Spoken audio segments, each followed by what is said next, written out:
میں جناب اکمل حنیف صاحب کو ان کی خوبصورت کتاب پہ مبارکباد پیش کرتا ہوں۔ بہت اچھے مضامین پڑھے گئے جن سے مجھے بھی بہت کچھ حاصل ہوا۔ گفتگو نوید صادق کی بھی بہت اچھی تھی۔ چاہیے تو یہ تھا کہ انہیں کچھ اور وقت ملتا۔ نوید صادق واقعی شاعری پر گہری نگاہ رکھتے ہیں اور وہ خوبصورت بات فی البدیہہ بھی کر سکتے ہیں، یہ ملکہ ہر کسی کو حاصل نہیں ہے۔ جو مضامین پڑھے گئے وہ بھی بہت اچھے تھے، بہت وقی تھے اور بہت گہری نگاہ رکھی گئی۔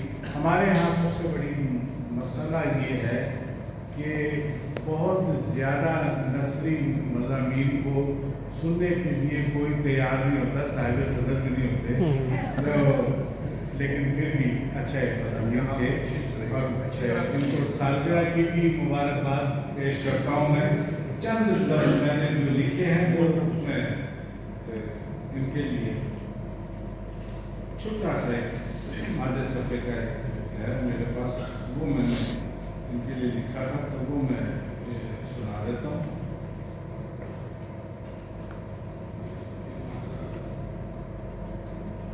رد عمل کا شاعر، دن بدلنے کے جو آثار نظر آنے لگے، پیڑ شاخوں پہ ثمر بار نظر آنے لگے۔ کیا کہنے، یہ شعر میرے اس موقف کی تائید کرتا ہے کہ لاہور اگرچہ بہت بڑا ادبی مرکز ہے، یہاں کی چہل پہل دور دراز کے لوگوں کو متاثر کرتی ہے اور وہ کھینچے چلے آتے ہیں۔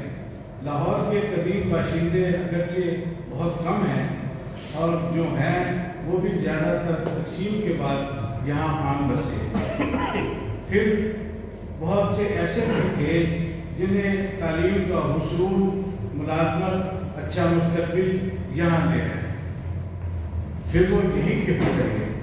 لاہور کی ادبی سودا کچھ دن بعد کسی نئے موسم کی نوید دیتی ہے اور یہ ساری چہل پہل کسی نوبالغ سفر کی مرہون منت ہوتی ہے۔ تقریبات کا آغاز ہوتا ہے، اسٹیج سجتا ہے، ڈال و تحسین کی صدائیں بلند ہوتی ہیں، مشاعرے، کتابوں کی رونمائی اور دوسری تقریبات کا دروازہ کھل جاتا ہے۔ ایسے میں اور لوگ بھی کچھ نئے لکھنے والوں کو متعارف کروا لیتے ہیں۔ کچھ دوسرے شہروں کے شعراء جن کی پہنچ اب تک اس بڑے ادبی مرکز تک نہ ہو سکی ہو، وہ بھی اس وسیلے سے پہچان بنا لیتے ہیں۔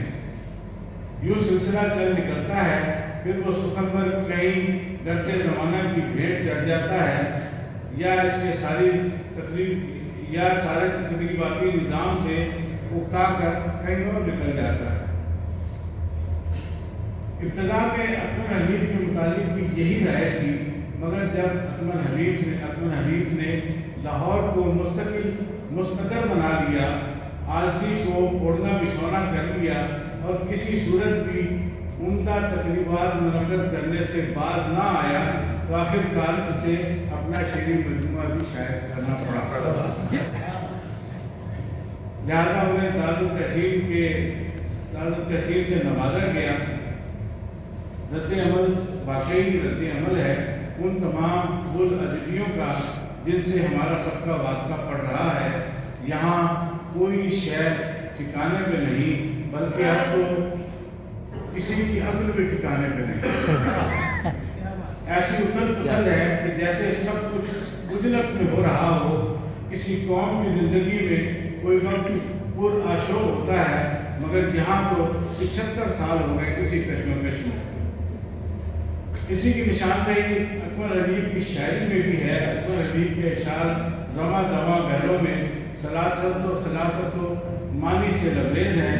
اس کے پاس گھر اور رشتوں کی شکست و ریخت کا نوحہ ہے، کہیں محبت میں جدائی کا غم ہے، زمانہ کہیں اس کے جذبات سے کھیل رہا ہے، کہیں سیاسی نظام اسے زچ کر رہا ہے۔ اسی ملے جلے رد عمل میں بسی دلوں کو چھوٹی شاعری ہے اس کتاب میں۔ میں اس کتاب کی اشاعت پر مبارکباد پیش کرتا ہوں۔